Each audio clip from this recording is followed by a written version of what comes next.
Dwarf bulbob.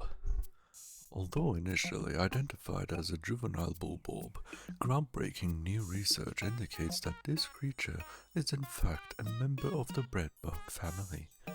A close relative of breadbug, it escapes predation through mimicry. Unique adaptation of the bulbob's crimson coloration allows the species to safely commingle. Such effective adaptation and obfuscation by a prey species is rare, indicating this clever creature is a master of mimicry. Albino dwarf bulbob. A bulbob larva after its first molt. Due to its pale coloration, it was assumed to be a mimic when it was first discovered. It was later confirmed to be a true dwarf bulbob.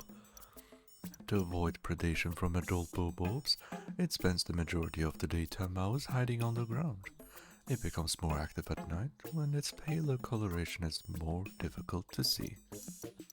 In this state, it is difficult to discern what species of bulbob any given juvenile may be by appearance alone. It's only after a bulbob's second molt that they start to display more distinguishing species characteristics. Bulbob. This large organism has the familiar mandibles and cranial morphology of the grubdog family, as well as the characteristic bulging eyes. As with most grubdogs, the creature's cranium comprises half of its total length and girth. Showing a scarlet abdomen with white spots, this creature is primarily nocturnal, choosing to prey upon smaller creatures, returning to their nests. Originally classified as the spotty bulbob, further research has reclassified this species as the basic bulbob. Subspecies of varied colors have recently been discovered, but academics are divided into two rival camps over how to handle their classification. Jumper bulbob. During reproduction, after an egg is fertilized by a sperm, any excess chromosomes are usually discarded through a process called meiosis. But occasionally, this process fails to occur, and a bulbob individual will develop irregularly due to this chromosomal abnormality. Specimens like this one are stronger than the average bulbob and can exhibit more aggressive behavior. However, they are not able to procreate as they will never reach sexual maturity. Dwarf orange bulbob. Just as dwarf red bulbobs mimic the appearance of the bulbob, it was theorized that a variant mimicking the orange bulbob must also exist. Recent fieldwork has confirmed this theory. Orange bulbob. This bulbob species boasts a garish color pattern with a deep orange body and black spots. The orange bulbob's yellow, bloodshot eyes make it clear that this bulbob is excessively edgy and high-strung, making it much easier to wake from deep sleep than other species in the grubdog family. Dwarf bullbear. A spotty bullbear larva in its third stage of development, this creature's body structure is nearing maturation. However, unlike mature bullbears, it has yet to claim its own patrol route, and thus it is dependent upon its parent for guarding direction. Spotty bullbear. A mid-sized subspecies within the grubdog family. The spotty bullbear's unique feeding habits set it apart from other grubdogs. It patrols a set path, searching for prey, instead of passively feeding on creatures that wander into a limited territorial range. When entering spotty bullbear habitat, it is wise to proceed with extreme caution until the bullbear's patrol path can be clearly identified. Dwarf frosty bulbob. Much like more mature specimens, the juvenile frosty bulbul is able to create and carry ice on an epidermis that promotes extracellular freezing. However, they take an entire night to regenerate their eyes, which is why they're often accompanied by adults. Juveniles display a smaller number of spots than the adults, causing some to believe that this was actually a species of mimicking breadbug. However, the results of further analysis proved this was not the case. Frosty bulbul. A bulbul with large amounts of ice and frost covering its midsection. It's unusual to find ice such as this attached to a living organism, as it's cold enough to freeze small animals and regenerate any ice mass that gets broken off. This bulbul species intercellular storage stores of sugars, amino acids, and organic acids provided with a plant-like resistance to freezing, making it possible for the bulbul to touch the ice without freezing itself. Fury bulblax. Bodily excretions of a highly flammable waxy substance interact with the cell structure of this grub dog's skin, causing a chemical reaction that produces extremely high temperatures. The skin benefits from a spongy cell structure that diffuses the surface heat, protecting the creature's inner organs. Due to the astonishing amount of heat produced by this beast, it should be observed with great caution. Whip-tongue bulbul. Instead of the gnashing jaws usually found in related species, it uses its extensible vicious tongue to capture prey. Even before it opens its mouth, it's recognizable by its tapered snout and black spots against its white back. Some theorize that it evolved its long tongue to snatch prey drawn to high-blooming flowers, but a recent finding confirmed that until its second molt, this creature feeds with its teeth much like other grub dog species. It will begin to use its tongue once it reaches adulthood. Bulbul lava. As its name implies, this creature is a bulbul in an early stage of development. Its distinct bulbul coloration has yet to appear, but it already exhibits other uniquely bulbul characteristics. It is capable of hunting nourishment independently without the help of its parents. Empress bulblax.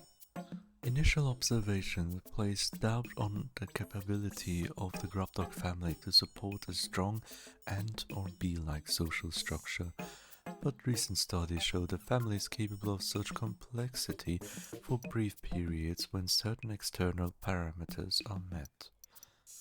The egg sac of the largest female grub dog within a given range swells to dramatic proportions in response to environmental changes, such as the sudden depletion of prey species.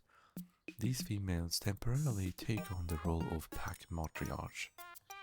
Also, in pack formation, it has been observed that nearly all males not involved in species reproduction undergo natural sex changes. The characteristics of such specimens are quite intriguing indeed. Emperor bulblax. The largest member of the grub dog family is normally found burrowed underground. This camouflage allows the predator to surprise smaller creatures and uses its long, adhesive tongue to capture prey. The thick hide and angular hump give the organisms a distinct rock-like quality. During the rainy season, moss grows freely on its hump, making it nearly impossible to distinguish this lethal predator from a stone. Sovereign bulblax. An emperor bulblax of extremely advanced age. It will no longer display the pack behavior commonly exhibited by younger members of its species. Instead, as an individual ages, it leaves the herd and exhibits more solitary behaviors. It feeds by using its strongly developed legs to leap upon and crush its prey with speed disproportionate to its massive body. To determine the age of any given species, you can count the rings of hide calcified in the form of a carapace. One ring forms roughly every year the creature lives. Individuals with over 100 age rings have been discovered so far. The sovereign bullblack's back is often covered in moss and pteridophytes. On a few occasions, specimens have been found with a rare species of mushroom called a bulburel growing on its back. Fiery blowhog. This creature expels a volatile phosphorus compound from its snout that combusts upon contact with air. This fire-breathing ability is dependent upon the air-to-fuel ratio at its mouth, catalyst reaction within the expelled compound, and purification of the compound. Thus, it is highly unlikely such a complex process could cause the spontaneous explosion of a fallen blowhog. This process is also perhaps to avoid risk of spontaneous combustion in the belly of the live specimen. However, one should still treat a fiery blowhog with great care during transfer. Watery blowhog. A variant subspecies of the fiery blowhog, the watery blowhog lacks several of the genes necessary for the production of fire-producing catalysts, and thus expels jets of the non-flammable liquid. This subspecies appears to have only recently evolved. However, the hereditary traits of this variant are dominant and highly robust, so its population is rapidly increasing. Snowy blowhog. This species has the ability to condense atmospheric carbon dioxide with an organ called a cold sac. The cold sac creates dry ice, and its vapors are then expelled as icy breath. A close relative to the species, the fiery blowhog, can keep its internal body temperature from rising because the phosphoric compounds it expels only ignite when they make contact with the air. In contrast, the snowy blowhog maintains internal body conditions below freezing, and its other internal organs are protected by thick layers of fat and the extracellular freezing that occurs within its cold sac. Titan blowhog. Due to hormone abnormality, this fiery blowhog specimen has grown to an irregularly giant size. As a result, its mouth and the organs that regulate its fire-breathing abilities are significantly larger, so the firepower of the specimen greatly exceeds that of its normal counterpart. The fire it produces is actually so strong that the stress it places on the creature's internal organs is magnified, thus reducing its overall lifespan. The specimen is also unable to reproduce. Blizzarding blowhog. This specimen is actually a snowy blowhog, that lethal expeller of icy air. However, it's grown to a gigantic size thanks to an endocrine abnormality. Unlike the Titan blowhog, this condition does not sentence the blizzarding blowhog with a shorter lifespan. In fact, its lifespan is actually much longer than that of the average snowy blowhog. The organs that produce that dry ice are also enlarged in this specimen, perhaps in order to make production more efficient. Tusked blowhog. Similar to an ancestor species of the fire blowhog, this creature has a pair of sharp tusks that it uses to charge enemies with vigorous violence. It demonstrates its aggressive nature when it pursues its prey and when it's attacked by a predator of its own. In the case of the latter, the tusk blowhog will attack its attacker, causing them to balk while it can dash away to safety. This species also has an extremely sharp sense of smell, which it uses to detect the pheromone-like scent of its favorite food, underground mushrooms. Armored cannon larva. This specimen is a liverpod larva. Liverpods, like flint beetles, use internal metabacteria to aid chemical digestion. These metabacteria can only survive in certain environments, such as within the body of certain insects, so liverpod larvae do not contain any metabacteria immediately after hatching. Larvae feed on partially digested or regurgitated by mature liverpods, ensuring the larvae obtain metabacteria they would not normally have acquired. Horned cannon beetle. Males of the species are known for their horn-like blowholes. When females reach maturity, their blowhole closes and they lose the ability to launch rocks. At the start of the breeding season, the females lay eggs on rocks launched by a male. The rocks then become food for the growing larvae. Though once mistaken for adult armor cannon beetles, this species is actually a naturalized non-native species that migrated here from another continent. The horned cannon beetle can breed with adult armor cannon beetles, but only about half of the eggs will actually hatch. This hybrid species has the potential to seriously pollute the gene pool. Furthermore, it exhibits aggressive territorial behavior, sometimes launching boulders at young armor cannon beetles, which has driven the latter species to the verge of extinction. Arctic cannon larva. Like other members of the liverpod family, its internal bacteria are specialized to form ice compounds to form ambient moisture, which it then expels as projectiles. It technically doesn't rely on cold temperature to create this ice, which is formed by pressurized internal fluids that act as a coolant. When the projectiles rapidly expand, they absorb ambient heat, lowering the air temperature enough for the moisture in the air to freeze. Arctic cannon beetle. Upon reaching maturity, the blowhole on its head closes, leaving in its place the pointed crest of the Arctic cannon beetle's shell. In order to get enough food in nutrient-deficient environments, the adult specimen starts breathing through their mouths.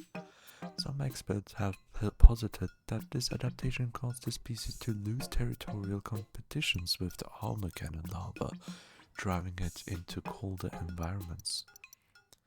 Though this beetle has increased suction strength, it must ventilate via a spiracle on its abdomen and open its shell to avoid rapid body inflation.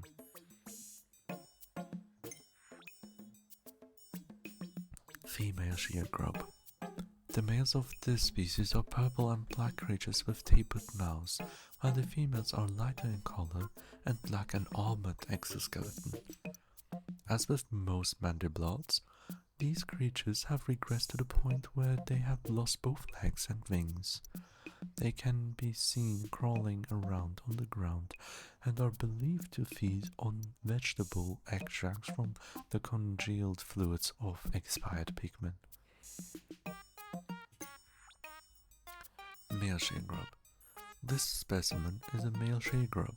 Having lost both legs and wings, the male burrows into the soil and waits to ambush small creatures that pass by. This beast's mandibles can be dangerous, making creatures such as Pikmin easy prey. Mama shear grub. The mama shear grub will typically molt when it reaches maturity, then dig itself into the ground to prepare for egg laying. However, certain types like this specimen exhibit neoteny and retain the appearance of a juvenile of the species. If this species locates an abundant food source, they won't leave it. Sometimes they will stay at that spot for years, steadily growing to gigantic proportions like this one. Though this specimen has the look of a juvenile, it has fully developed reproductive abilities and can achieve impressively high birth rates. Its offspring, however, are the same size as a typical sheargrub. Shearwig. Unusual for their genus, flying mandelblots have retained their wings. However, only the adult males of this species can fly. Females of this species spend most of their lifespan on the ground. They do emerge for a period after maturation to spawn, but they never metamorphose. Shear flea. The sensory hairs growing on this creature's orange body segments can detect body temperatures, movement, and carbon dioxide levels. It clings onto its prey with its claw-like front legs and sucks their blood through its pointed proboscis. Researchers have found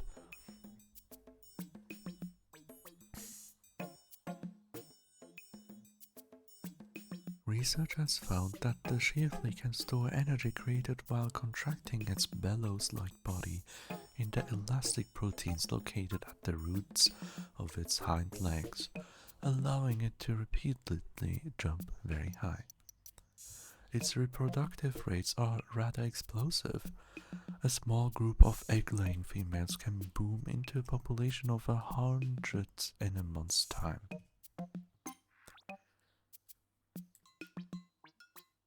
Joustmite. Others within this family wear their shells on their bellies, but this one's shell functions more like a helmet. Its wings have atrophied into uselessness, so instead it burrows beneath the ground and pops out only to pierce prey with its needle-like proboscis and drain their bodily fluids. Larval joustmites remained on the ground for years or even decades in some cases. Flighty joustmite. It's a close relative of the original baronet species, but this variety of joustmite still has the use of its wings. Oddly, it still makes its habitat below ground and employs the same tactic of lying in wait before emerging to strike. The helmet protecting its head is functionally as hard as steel due to waxy secretions in its pores that absorb and redirect any shock it sustains. Swooping snitchbug. The scarpinates originally lived on the ground, sporting poorly developed vestigial wings. This species developed enlarged antennae that can be used as makeshift wings. Scarpinates are attracted by the sight of large groups of Pikmin and cavalry formation and will swoop down to seize them. However, scarpinates do not eat Pikmin. They will drop any seized Pikmin after a short time. The reason for this behavior is unknown, but I look forward to future research in the area. Skitterleaf. The skitterleaf is a relative of the pond skater that shed its wings and adapted to life on the ground. With no residual traits of its airborne past, the skitterleaf can neither fly nor skid across the surface of the water.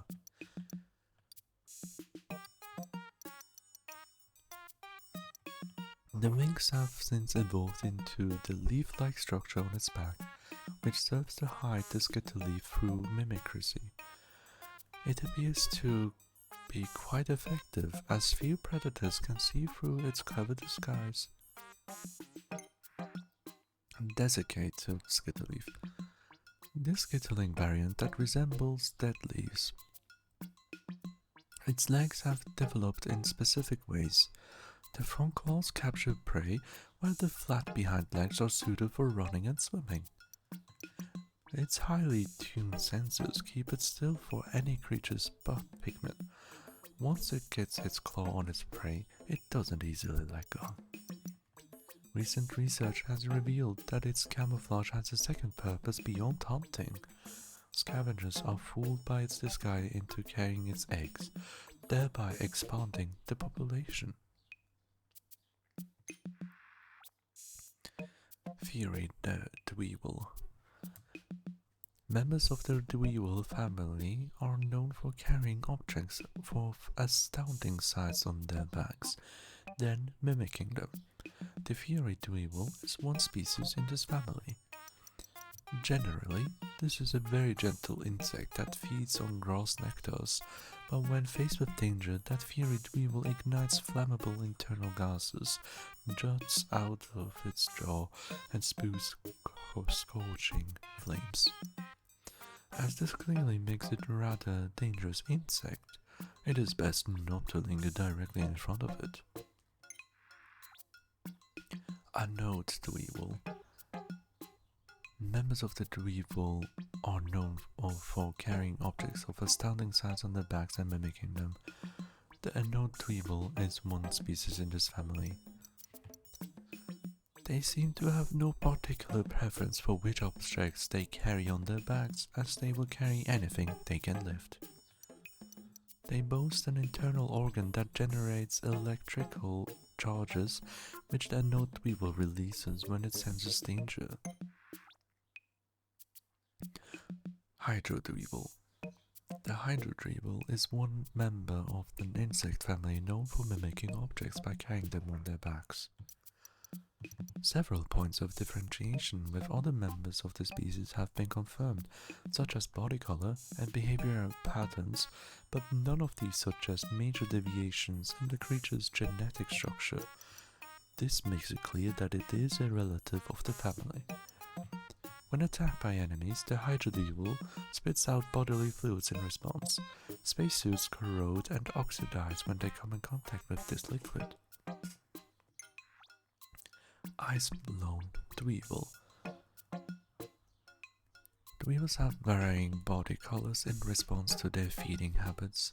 Each species feeds on different types of plants and small animals, so the symbiotic bacteria that creates their pigmentation differs as well. The ice-blown Dweevil lives in cold habitats and spews frigid gas, so the workings of its symbiotic bacteria are dulled and it retains its natural color, which is white. It's been confirmed that in more temperature climates where food that the Fury Dweevil eats is readily available, the ice-blown Dweevil's coloration is much peachier. Venom Dweevil. The Venom Dweevil is one member of the Dweevil family which is known for mimicking objects by carrying them on their backs. These insects often carry the carcasses of other life forms on their backs. Apparently, this is not for the purpose of transporting them as food, but instead is another example of their mimic behavior. The Venom Dweevil produces two different chemical compounds within its body, which form poisonous gas when mixed and expelled. This gas is used only for self-defense. Arachnode. This spider-like creature has distinctive yellow stripes on its black carapace. It spins webs in high-traffic areas and waits for prey to blunder into them. Unlike its relatives in the Arachnode and Dweevil families, it's ambisexual and has 8 legs. Some theorize that this gynandry is meant to aid in reproduction, though of course it cannot reproduce on its own. There's another theory that this species is in fact two organisms of opposing genders stuck together, but since no one has ever found a 4-legged single-sex specimen, this remains speculative. Baldy Longlegs. A shaggy longlegs that has lost its hair. It has similarities to the beady longlegs, but it doesn't secrete wax from its exoskeleton and thus lacks its cousin's unique patterning. The absence of wax also allows small insects to climb its legs without slipping. A central orb splits horizontally, but researchers have yet to determine the significance of this difference. Man at legs. This species of the arachnid family fuses with machinery at a crucial point in the maturation process, giving it the ability to fire energy bursts from the launcher beneath its orbicular torso. However, the man at legs itself is not in control of this weapon. Instead, the mechanical portions of its structure appear to automatically acquire and attack targets. The man at legs has gentle disposition, and as a member of the arachnid family, it has no natural enemies. It is particularly difficult to understand why this species would develop such awesome offensive capabilities, leading to rumors among the scientific community that it was the machinery that approached the arachnid and proposed a symbiotic relationship. Groovy long legs. This species has some remaining organic internal organs, but its carapace and eyes are made up of inorganic material. All 19 of its eyes are actually photoelectric sensors that the species uses to precisely locate its prey. The gas emitted from the posterior of its first leg joints includes a chemical substance that, after making contact with another organism's brain, temporarily controls that organism's actions. The groovy longlegs uses this natural phenomenon called the endless dance to make its prey jump between its legs while it moves around in bizarre rhythms. The entire interaction is seemingly odd for a living organism, but the line between organic and inorganic on this planet is not always clear. A node beetle. This specimen is representative of an insect hybrid that uses electricity in addition to glycogen for its energy. Although difficult to confirm due to their microscopic size, tiny hairs on the creature's legs cause the friction that generates the electrical charge. The electrical charge is processed by the creature's internal battery structure and then stored as an electrical field.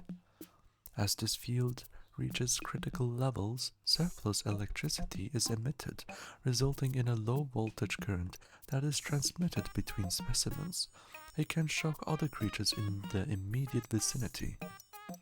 Considering this process, it can be surmised that the largest impetus to pack behavior is not so much for the synergic effect of producing as a pack as it is to take advantage of this most effective means of group preservation.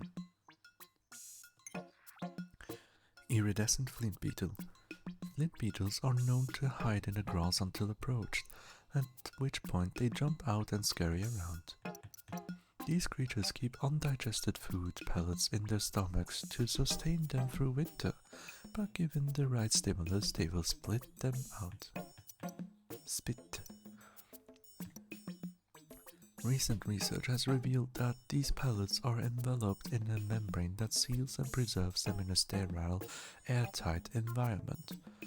If kept at room temperature, it seems that this pellet membrane will keep its contents fresh for up to 6 months. The membrane may be made from the same substance that gives the exoskeleton of the flint beetle its beautiful sheen. Doodlebug. While life forms that excrete foul musks to warn of danger are not rare, the doodlebug is the only species known to release flatulence when active above ground. Interestingly enough, since it is merely releasing the gas created by the decay of the contents of the creature's intestines, it does not have a special musk-producing organ. This means the creature is in fact merely flatulating. Spectral analysis of the rank gas indicates it contains not only methane, but hydrogen sulfide as well, making the flatulence a grade 13 biohazard. iridescent glint beetle. This variety of beetle consumes subterranean minerals. Due to the fact that it rarely emerges above ground, sightings of this particular species are extremely rare. While minerals are the species' primary source of food, the beetle itself does not have the ability to digest these minerals. Instead, metabacteria living inside the beetle's stomach chemically break down the minerals. The resulting purified metal is discharged, but rare metals such as gold and platinum crystallize onto the iridescent glint beetle shell, resulting in the beautiful laminated shimmer. Midtide. These parasitic insects feed on eggs. Upon reaching maturity, they excrete a special pheromone that attracts females of particular species, enticing these females to swallow the midtides whole. Pikmin, however, seem to dislike this scent. After entering the host female's body, the midtides lay their own eggs inside the host's eggs, just prior to the host spawning. Scatterchuck. Its main offensive strategy is to launch the crystal it carries on its back, otherwise it's completely defenseless.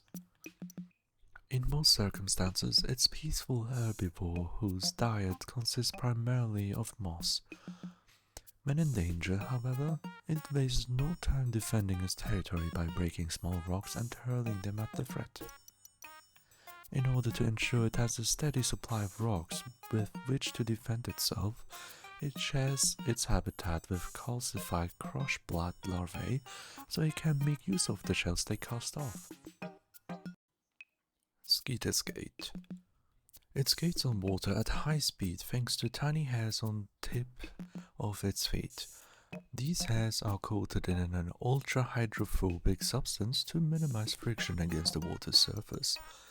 Its long proboscis functions as a straw to take in water, which is stored in a reservoir in its head, as well as to spout it as a weapon against small insects. While taking in water, it also takes in microscopic plankton, meaning that its prime means of defense is also a feeding mechanism. Mocker skate. A subspecies of the skeeter skate that's adapted to life in muddy wetlands.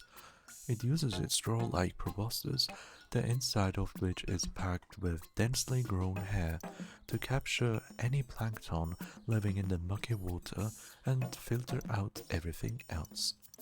When an enemy approaches, it will threaten them by shooting out a murky substance. This combination of muddy water and gastric juices has a higher viscosity, so it can essentially bury Pikmin and a lot of other stuff in dirt. White spectralids. It's remarkably similar to its unmarked brethren, but the telltale wing patterns and lone pair of hind legs give it away. It sticks to its own habitat for the most part. Though it may fly away to reach a flower as capable blacks, it will soon return to its home. The white variety gathers no nectar, but sometimes may be found carrying raw material. Yellow spectralids. The primary morphological difference from the other spectralids is the eye-like spot on its hind wings. When crossbred with red spectralids, the offspring has a 25% chance of inheriting these spots on orange-colored wings. Would this count as a new subspecies? Red spectralids. Its red wings have several spots, unlike the lone spot on each wing of the yellow variety.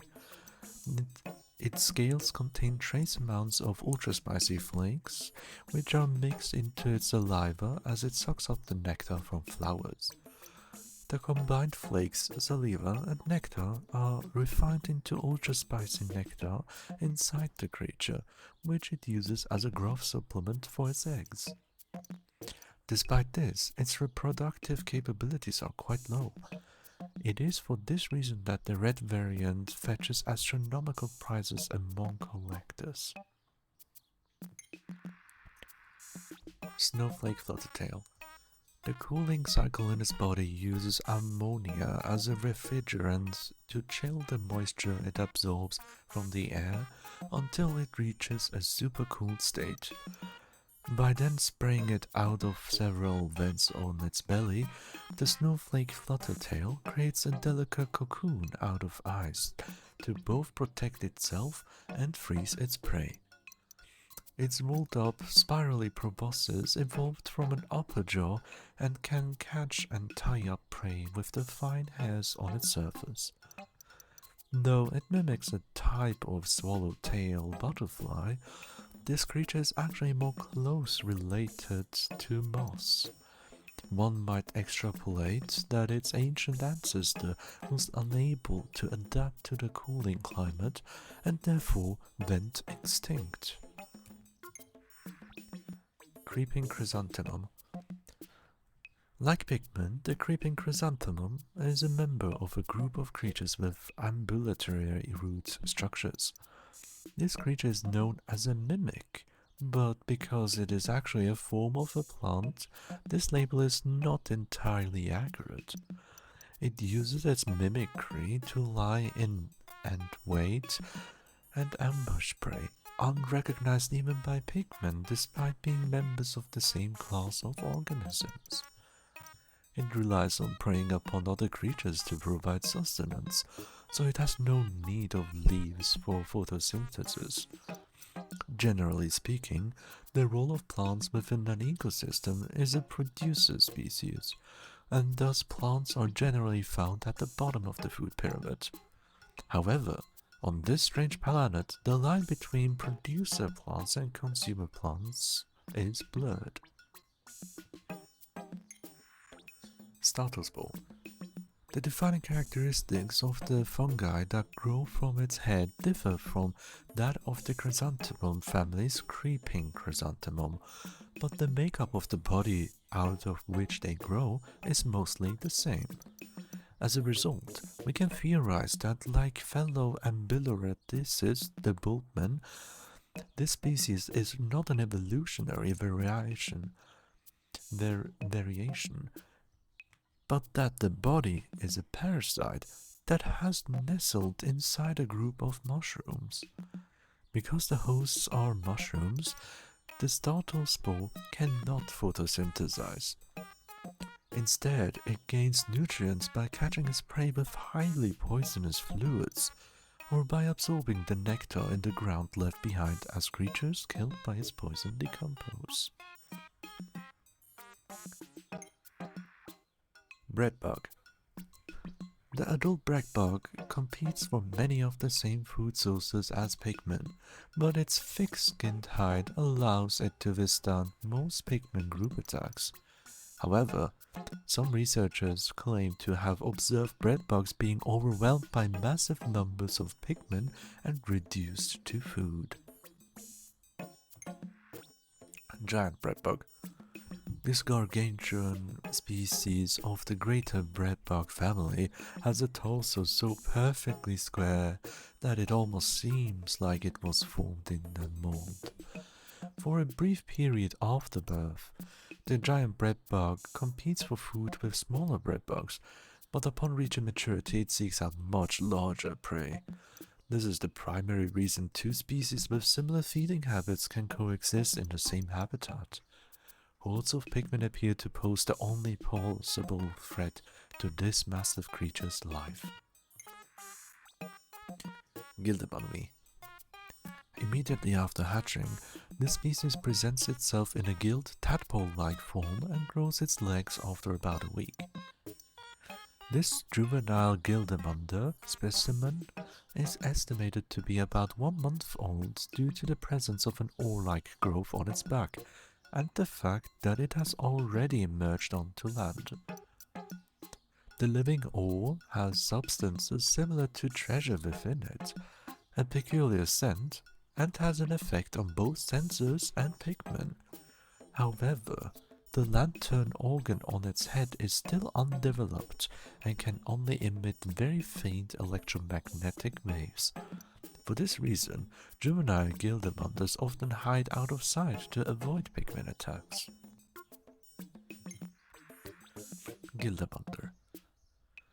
The ore-like growth on its back is a coagulated bodily fluid that includes a substance similar to sparklium, which can make our mechanical senses go berserk, to use the technical term.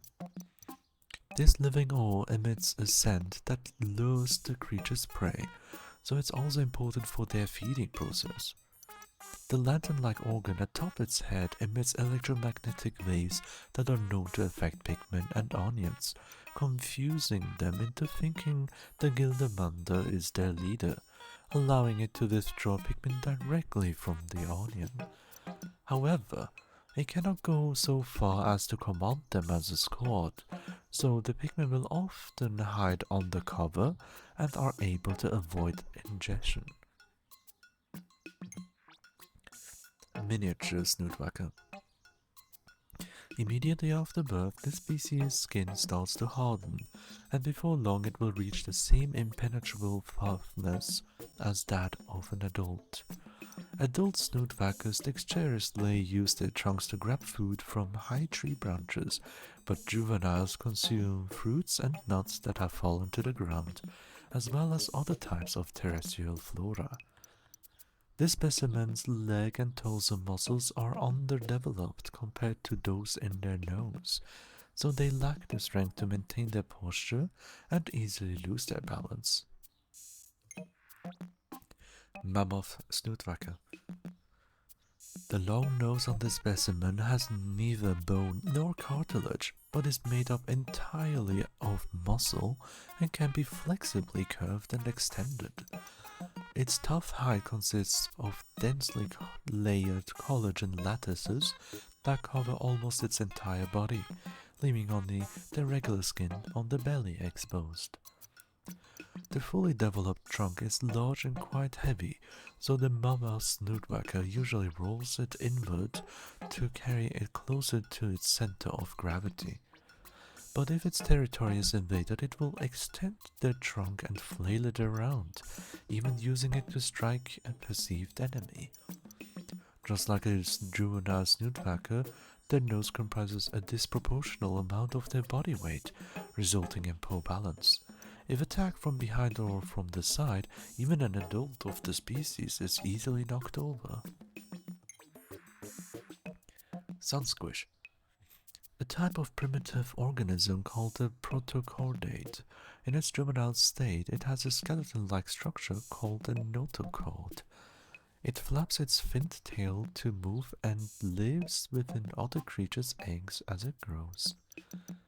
As its body develops, it starts to exhibit mollusk-like qualities, but its highly exposed external stomach can directly digest prey on contact and can also be used for locomotion.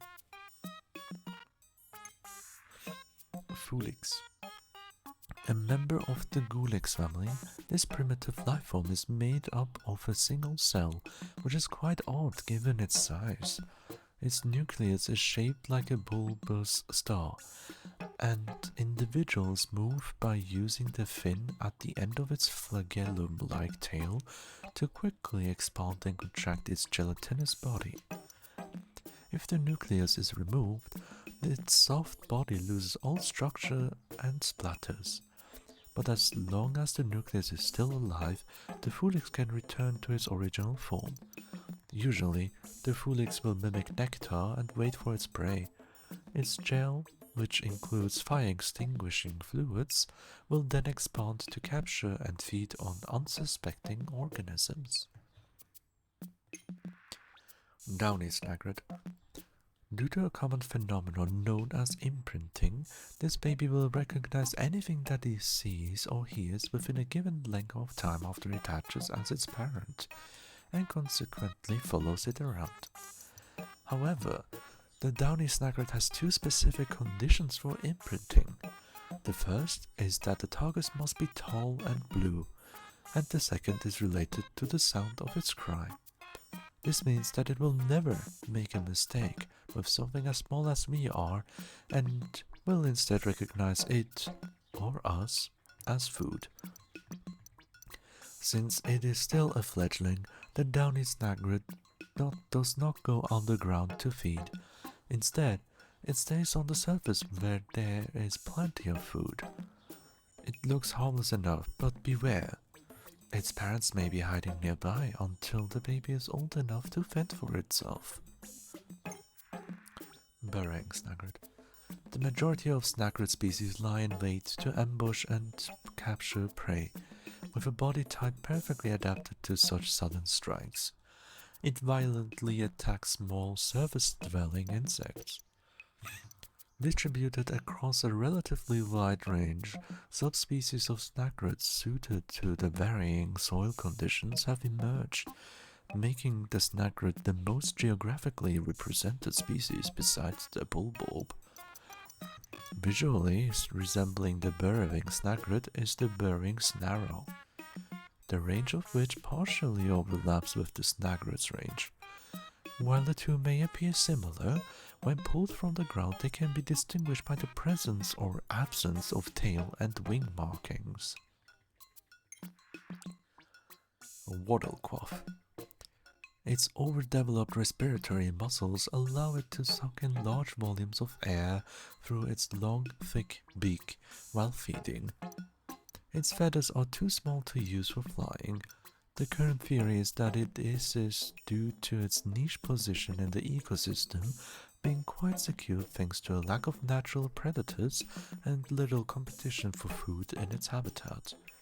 However, with the expansion of Pikmin territory, recently its numbers have been gradually declining. Scorchcake. Related to bivalves, it uses its internal muscles to dexterously manipulate its upper and lower shells. This ability allows it to squash eggs and small ambularideses like Pikmin, thus returning nectar to the ground. It then feeds off the microorganisms and moss that benefit from the nectar. To further facilitate the growth of its food, the scorchcake will secrete oils from its body through its shell and onto the ground. It then sets that area on fire, perhaps as a way to improve soil fertility. Shockcake. This species has muscular organs that can create electricity by using ion gradients within densely layered rows of electricity generating cells, which are arranged in an asymmetrical series. It uses its plug-like protrusions to instantly shock its prey, and then squashes it. The squashed prey acts as fertilizer, improving the quality of the soil so that the microorganisms and moss that the shockcake feeds on can thrive. Freezecake. By emitting frigid air from one side of its shell, it can freeze and squash any prey that approaches too closely. Food can be hard to find in extremely cold climates, so one theory is that this species has developed some kind of mechanism that allows it to store its prey for long periods of time. Puffstool. A type of ambulofungus, the current working theory is that the puffstool evolved from a more common species of fungus that gained animal-like characteristics over time, including the ability to walk. When it senses danger, it will scatter spores from under its cap, releasing a hallucinogen that confuses its attackers. The hallucinogenic compound in the spores is only effective against this species' natural enemies, the Pikmin, causing them to mistake it for their leader. Pikmin who fall into this trap are then used as workers to maintain nutrition or defenses for the puffstool. Toadstool. Much like the puffstool, the toadstool is neither animal nor fungus, but a mix of the two, or an ambulofungus. It doesn't serve a producer or consumer role in the ecosystem, but functions instead as a decomposer. It primarily parasitizes other living organisms by blanketing them with its spores. However, the toadstool... I will leave this blooper in. This is difficult to read, I'm sorry. However, the toadstool can infect a deceased specimen as well. Its hyphae is able to move the muscles and control the body as if bringing it back from the dead. The way the fungal filaments grow differs based on the host organism. In some cases, they may cause the host to wander around in search of food to facilitate a more nutrient-rich fungal culture medium. They can also just use the host as a means to scatter more spores. Moldy dwarf bulborb. This is an example of a young bulborb body that's been infected by fungal filaments. Now a host, it unconsciously continues to seek out and ingest food, all the while scattering large amounts of spores out of the spore sacs on its back until it can no longer move. After all host body activity ceases, the specimen mutates into a fungal culture that will eventually become a juvenile toadstool. Moldy sludge. Both the nervous system and slime-producing organ of this specimen have been invaded by fungal filaments, which is why it scatters spores as it moves.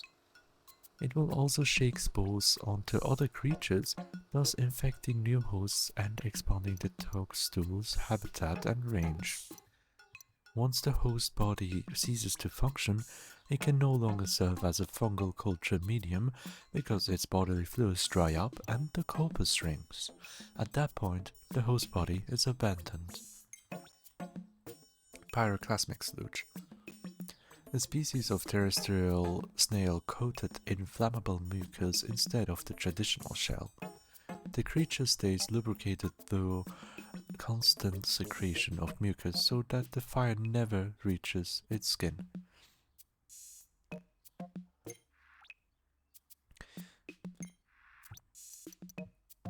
The most fascinating aspect of these creatures is their instinctive ability to avoid causing widespread fires by carelessly brushing plants. Bearded Ampret. The hair covering its face works as a capacitor. It charges electricity by rubbing the hair to build static, then discharges it at enemies intruding on its territory. It's more territorial than aggressive, attacking only when threatened rather than to hunt prey. It has several qualities unique to this ecosystem, such as breastfeeding its young, which may someday give rise to a whole new taxonomy of fauna here. Mammuta. The imbalanced asymmetrical arms of the mammuta are among its most notable features. Feeding on seeds and fruit, the mammuta is known to actually sow and grow plant species. While other species have exhibited seed-bearing behavior for the purpose of storage, the mammuta is the only species so far known to actually cultivate fields of plants. Porcuino, or however you want to pronounce this one. Its needle-covered armor is soft and quite exposed. Furthermore, it has a cowardly disposition, so when it senses even the slightest danger, it shoots out its spikes. Regenerating new spikes requires significant amounts of caloric energy, so this creature requires significant amounts of food. This likely explains why, when it scrounges through garbage, it sucks up not just the insects it finds but also the trash itself. They have ingested a few of the SS dolphin's parts too, but those could never be mistaken for trash. Honeywisp. This floating life form drifts effortlessly on the winds. Upon death, its physical structure instantly collapses, and as the creature is particularly elusive and difficult to catch, no sample specimens have been acquired as of yet. If we could simply recover a live sample, research on this species would likely proceed more smoothly. Puffy blowhog. This species of blowhog uses internally generated hydrogen to inflate the flotation bladder and hover above the ground. The creature's electrified pulse creates a sash of color that flows along the surface of its body, making it a particularly beautiful species in the blowhog family. Precisely how it is able to internally stabilize its highly explosive hydrogen and simultaneously generate electricity remains a mystery. The puffy blowhawk blows leaves and grass around to eat the insects underneath. It maintains mid-air buoyancy by using its fins and releasing air through blowholes. This enables it to float effortlessly, even in the breeze. Icy blowhog. This creature possesses 3 lungs, an air sac used as its primary respiratory organ, a flotation bladder that gives it its buoyancy, and a cold sac that stores cold air. Like the puffy blowhawk, its buoyancy is the result of the hydrogen produced by electrolysis. Its icy breath is condensed carbon dioxide, much like the snowy blowhawk. Different species within the blowhawk family have many features in common when you look closely at the structure and the characteristics of the internal organs. Withering blowhawk. The withering blowhawk is a close relative of the puffy blowhawk, but its breath is significantly weaker. However, its breath does contain a petal withering plant hormone that causes flowers to instantly lose their petals. Although its breath has not been studied in detail, analysis of the chemical compounds involved holds great promise for the biotechnology sector. Lesser spotted jellyfloat. This native jellyfloat is indigenous to the region. Unfortunately, it is currently endangered as its habitat is being overwhelmed by hostile invasive species. Greater spotted jellyfloat. Vivid pink coloration is the most noticeable characteristic of this floating life form. The invasive species is not native to the region, having appeared to have recently arrived on wind currents. The luminescent organs atop its head attract prey, which it then sucks up and consumes with its lower orifice. Unlike jellyfish, the jellyfloat's tentacles do not have nematocysts, so there's no danger in touching them. Nematocysts. Meow. Walpole. The yellow woollyhop spawns in early spring, laying its eggs on low-hanging tree branches and shrubs growing in or near lakes and ponds. Such unorthodox amphibious behavior is a defense mechanism, protecting the eggs from a predation by blue Pikmin and water dumples. The woollyhop's wild hopping near the shoreline in early spring is thought to be a method of driving predators away from the walpole eggs. Yellow woollyhop. This magnificent specimen has remarkably bright coloration compared to the rest of VTuber family, as well as 3 lateral spots. This species seems to have lost some swimming proficiency with the evolutionary adaptation that granted it greater jumping ability. The yellow woollyhop inhabits aquatic shallows and shows an instinctive drive to jump upon and squash smaller creatures. Woollyhop.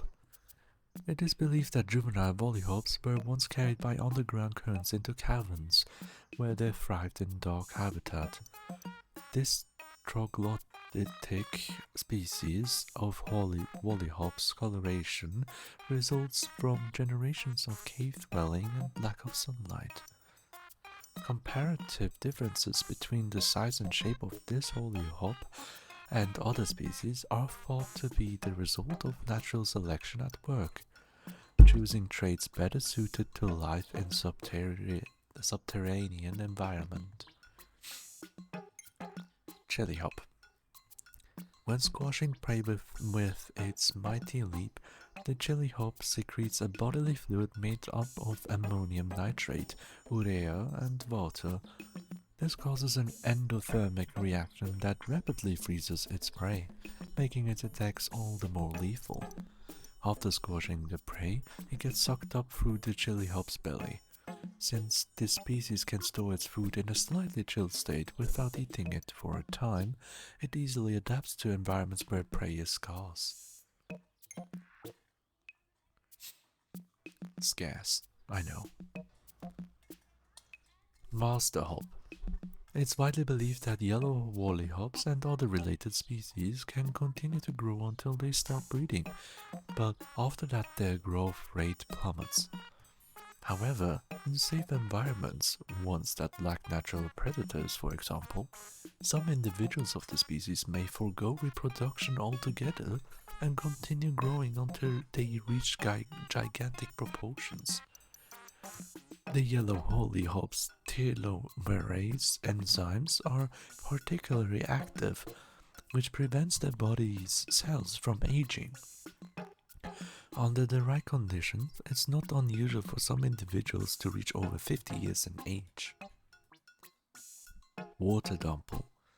A resident of freshwater pools and marshes, this aquatic creature regularly feeds on insects that land on the surface of the water. It shares a nearly identical skeletal structure with its close relative and terrestrial cousin, the bulbob. This may offer clues to its evolutionary origin and suggest that it only recently emigrated to an aquatic habitat. Puckering blino. Many assume it's undeveloped due to its large eyes and lack of fins, but this is simply its normal, fully grown form. Though its dorsal and ventral fins have atrophied, the long caudal fin helps to compensate for this. It can leap high enough out of water to catch low-flying prey. The scales comprising the round patches along the sides are known to turn light pink during breeding season. Prickle puff. Its hidden spikes evolved from scales that were once on its forehead. The prickle puff uses them to charge and chase off unknown creatures that enter its territory. Its liver and ovaries contain powerful nerve toxins accumulated from ingesting shellfish and algae with trace amounts of poison. These toxins not only function as alternative pheromones, but also seem to keep predators at bay. However, once it's dead, the Pikmin have no issues carrying this creature back to the onion, where the poison is broken down into valuable nutrients. Wattlepus. Its eyes and stubby feet make it look like an octopus, hence the name, but it's closer in anatomy to a starfish. It sleeps during the day but will stay alert for approaching predators, which it drives off by puffing itself up and releasing bubbles. Closer research suggests that the true purpose for the bubbles is to protect its eggs during spawning season. Aristocrab offspring. A juvenile peckish aristocrab, small in size, its right pincer is only half grown. Because of this, it often hunts by hiding on the ground and lying in wait to ambush its prey. Generally, crabs pass through the larval stages Zoea and Megalopa as they approach juvenile crabhood. Instead, the peckish aristocrab is born with a body shaped like an onion, absorbing its nutrition through the ground and sprouting legs as it grows. Perhaps it's a close relative of species in the Ambuluradices class. Ambuluradices. Maybe. Peckish aristocrab. Its unnaturally large claw is used for catching prey, for self-defense, and most surprisingly for its mating call.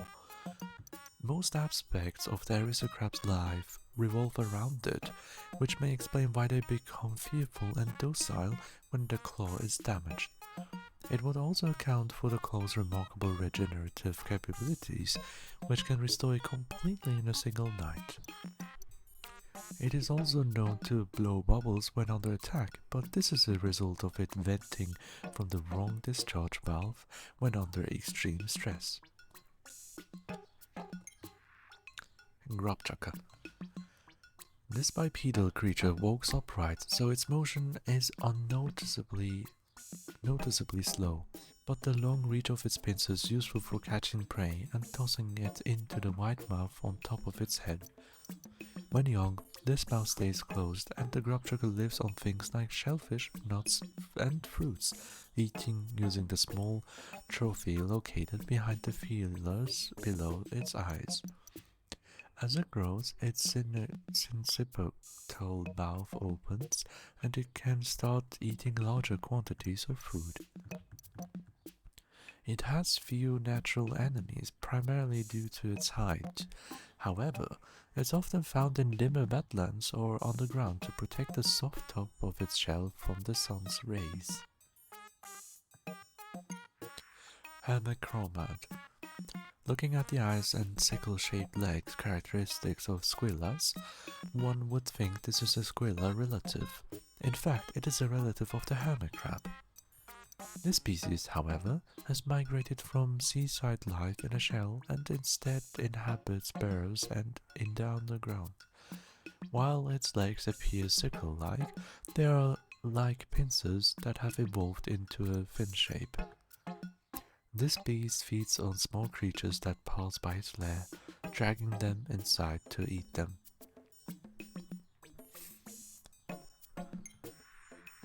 Bug-eyed chromad.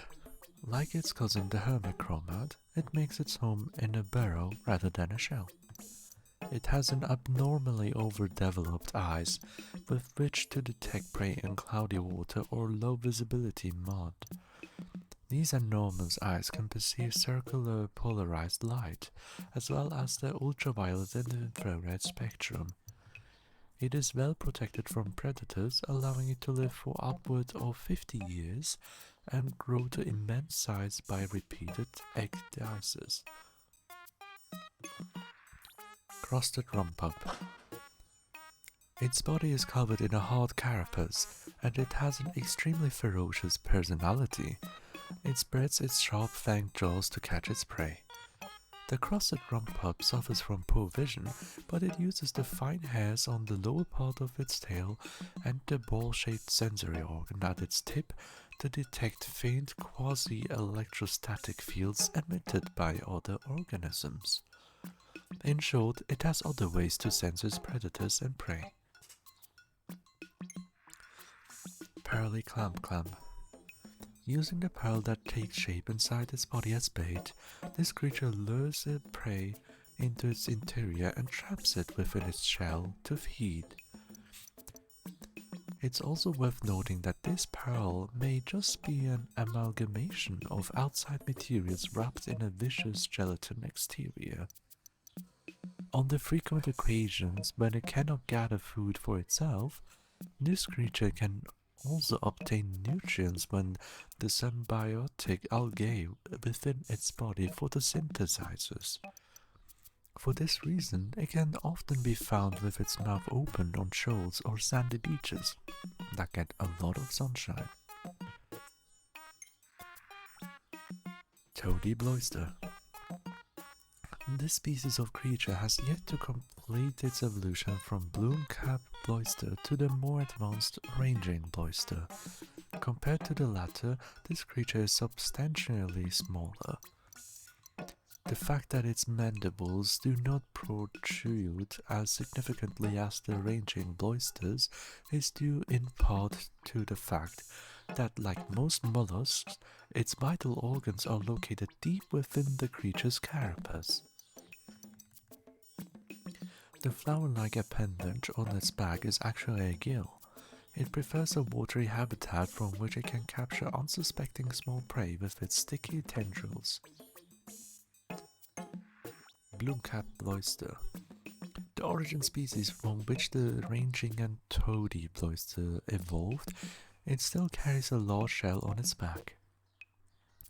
The exposed head and legs are covered by a layer of tough muscle, so it barely moves even when attacked.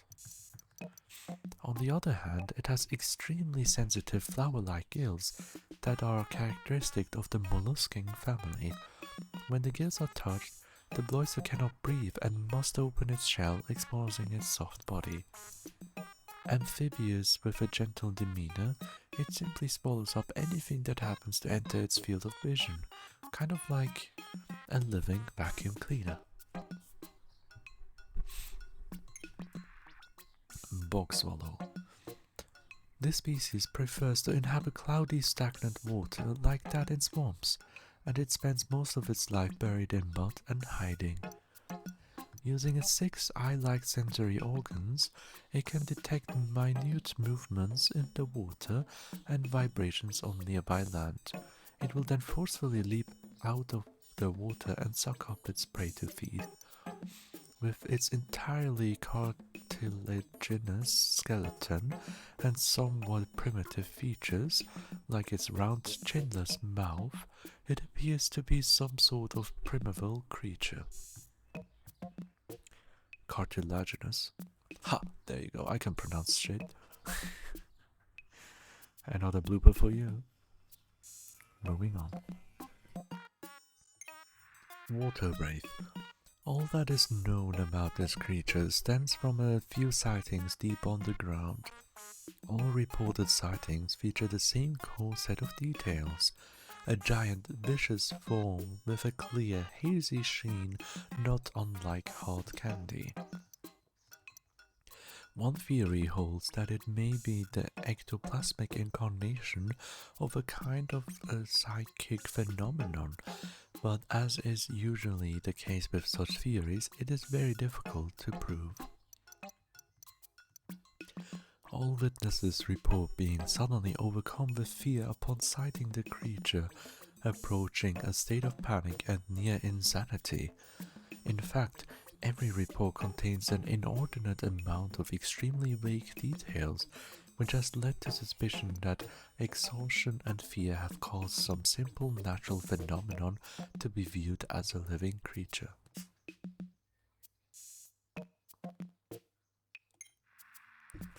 Smoky Prog.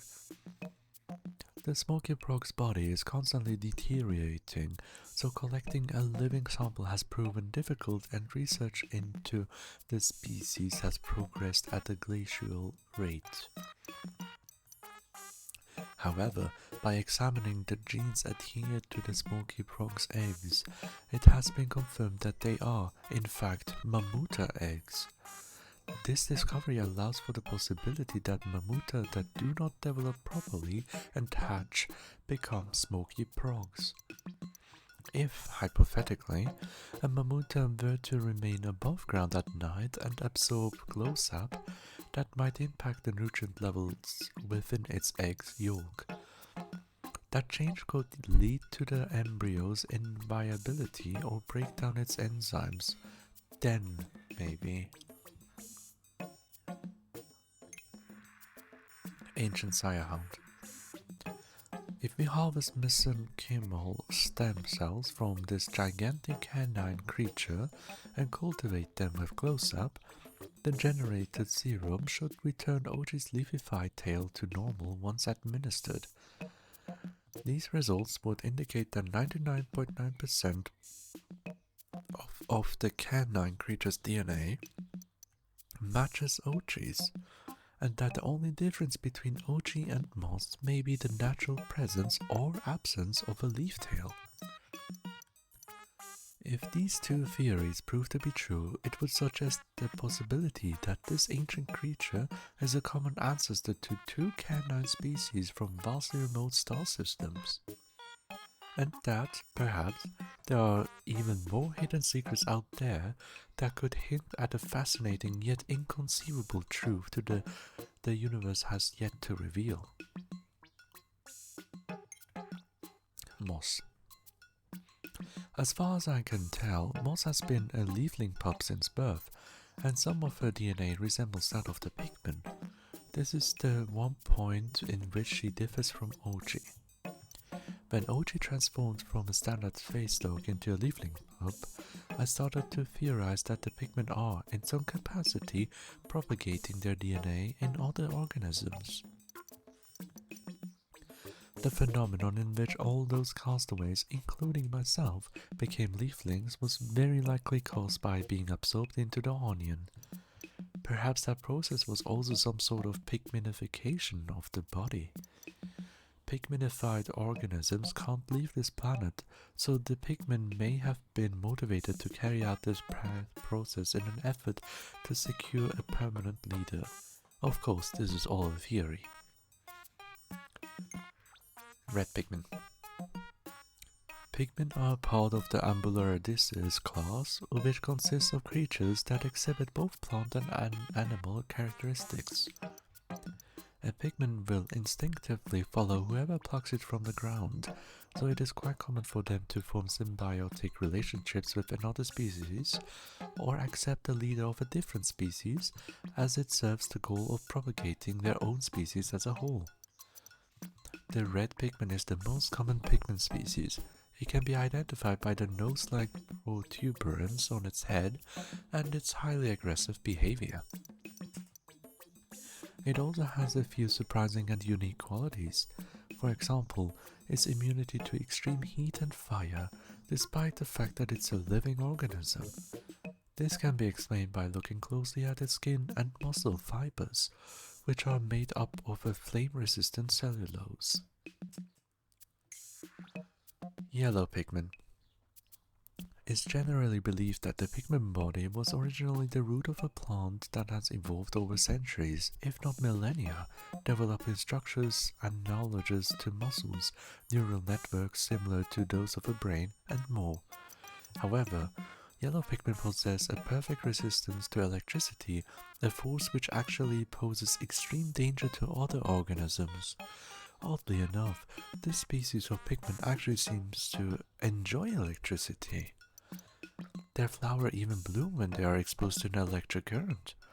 This, in fact, would lead one to believe that their neural transmission methods are quite different than our own. This species often uses the ear-like lamellae on its head to soar to great heights and dig holes. Blue Pikmin. The accepted theory is that Pikmin evolved from terrestrial root vegetables, so would be unable to breathe underwater and subsequently drown. Yet, the blue Pikmin possesses a gill resembling a mouth on their head, which enables them to be active underwater, while on land they leaf and flower like other Pikmin species, and they breathe through the stomata on their skin, indicating they must be naturally amphibious. Pikmin proteins on the surface of their body essentially perform the same photosynthetic process as cyanobacteria, for example, which is what gives them their striking color. Rock Pikmin. This species is definitely a member of the Pikmin genus, but its body does not share any of the plant-like traits that Pikmin are known for. Instead, it's composed primarily of stone. The stone is actually the chosen host for a parasitic subset of Pikmin, specified species nicknamed Hermikmin. Similar to how a seed can sprout and push through the cracks of a rock, the Pikmin's roots stretch deep into the stone, storing its vital organs in an interior cavity that resembles a crystal geode. Because the species displays characteristics common in parasitism, one could hypothesize that the rock onion and rock candy pop bud stockpile stone that will eventually host the rock Pikmin. Winged Pikmin. The wings on the back of this flying Pikmin species closely resemble the wings you would find on a flying creature. It's possible that an ancient winged onion somehow absorbed the flying creature's DNA, which then resulted in the precursor to the winged Pikmin transforming into the species we recognize today. If this theory is correct, Then onions might also be serving the role of messenger, transmitting new traits and characteristics to their pigment. Ice pigment. Pigmen supposedly evolved from plants, yet there are also pigment species with bodies made of ice, known as ice pigmen. How is this possible? The answer to this question lies in the fact that ice pigmen are parasitic by nature, and the ice serves as their host. The composition of this type of ice is, predictably, mostly water, but it resembles saline solution with faint concentrations of trace sodium ions, potassium ions, and calcium ions that function as neural transmitters. Interestingly, the ice exhibits no visual signs of melting or dripping when exposed to sunlight. This is due to its low temperature core, which continuously creates more ice in order to maintain a consistent size. White pigment. White pigment are born through a color changing process within white candy poke buds, which only grow underground. The poison within its body is a type of diterpene alkaloids similar to a toxin, often found in certain plant roots. If ingested, it can lead to vomiting, respiratory distress, and complete organ failure, ultimately resulting in death due to cardiac arrest. Though strong, this poison also has medicinal uses, sometimes going by the name aconite. The pigmen are ambularidices and evolve from plants, but it seems some species retain more of their plant-based evolutionary heritage than others. Purple pigmen. Slightly larger in size, purple pigmen can weigh up to 10 times as much as other pigment species, and when thrown to the ground, their impact creates gravitational waves that can actually warp space-time. It's astonishing. The density of their muscle fibers is also much higher than that of other pigmen, allowing them to transport 10 times as much weight as their average-sized counterparts. Their rich purple color is derived from strong polyphenol antioxidants. Like white pigmen, they are born from underground candy poke buds, and no related onions have been discovered so far. But I think somewhere underground, deep among the relics of the past, a purple onion is waiting to be discovered. Onion. Sometimes it lies dormant, much like a bulb, but dig it up from the ground and provide it with the right stimulus, for example a good hard shake, and it will activate, sprouting 3 root-like legs. It serves a role similar to a nest or an incubator for the pigmen, absorbing pellets or the bodies of dead creatures for their nutritional value, and then propagating pigment of the same color as itself. Onions also seem to greedily attempt to replicate certain characteristics of the matter that they absorb by combining with, or absorbing, other onions, sometimes of the same type. It's been confirmed that just like pigmen, an onion has muscle fibers in its body, and though it is unable to walk, it is capable of small range of motion. However, when one breaks down the biological matter it has absorbed, a fuel similar to bioethanol is created. Onions spray this fuel out of the mouths on their underbellies and are able to fly using their flower-like propellers for stabilization. Flower-like. While it doesn't sprout or create pigment, this specimen is still a type of onion. A bulb like this one can be divided into 7 segments. It's highly nutrient dense and contains strong energizing and analeptic effects. The compounds responsible for its characteristics smell resemble onion growth hormones. When absorbed by an onion, it fulfills a critical role in pigment proliferation by increasing the total number of pigment that can be withdrawn from the onion at any given time.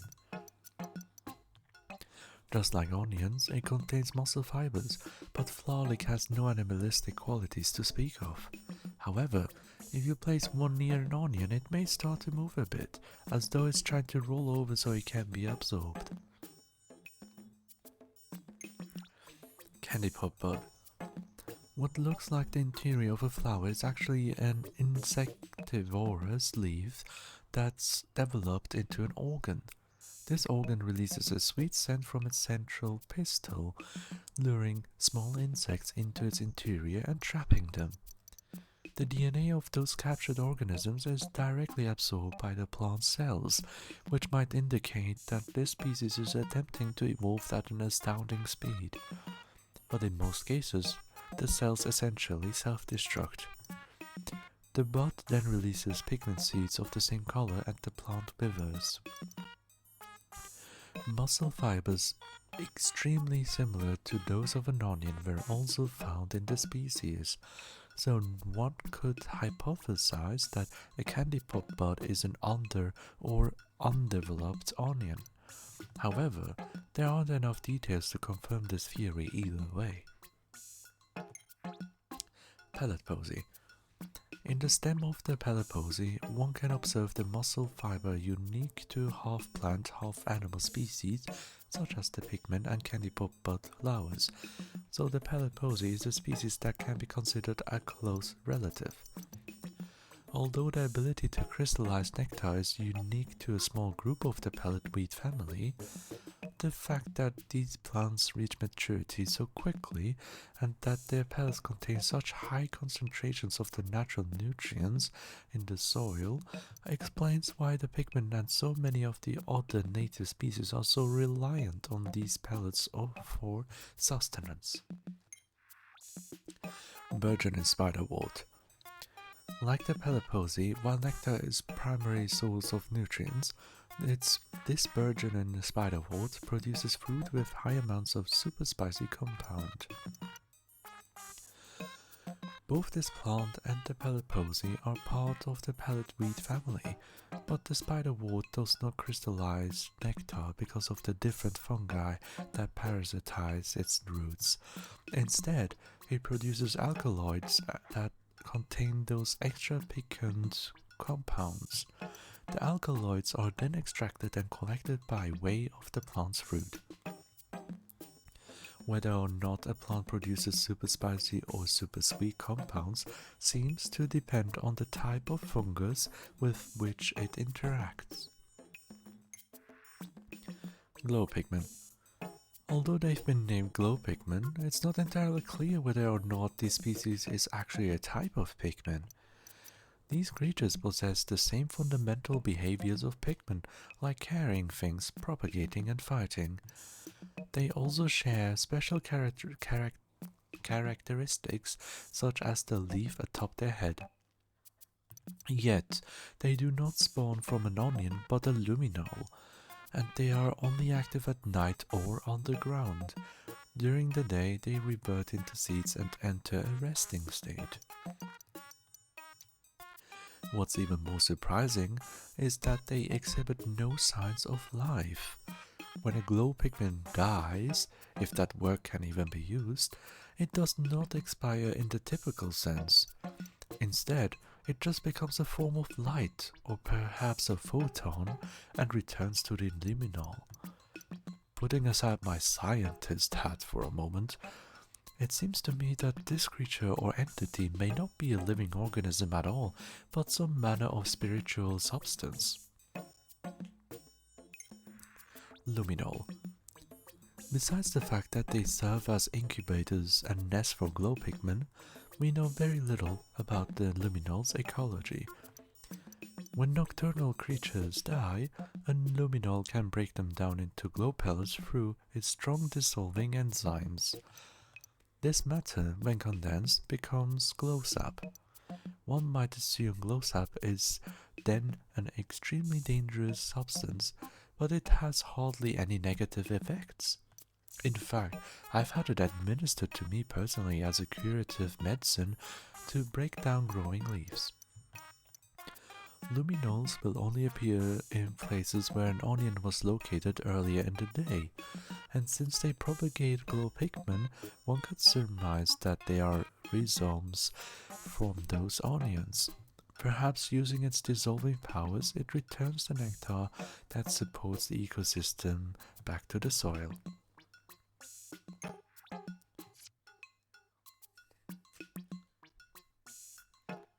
Thank you for listening. It's very difficult to read all the scientific terms, but I hope you enjoyed it.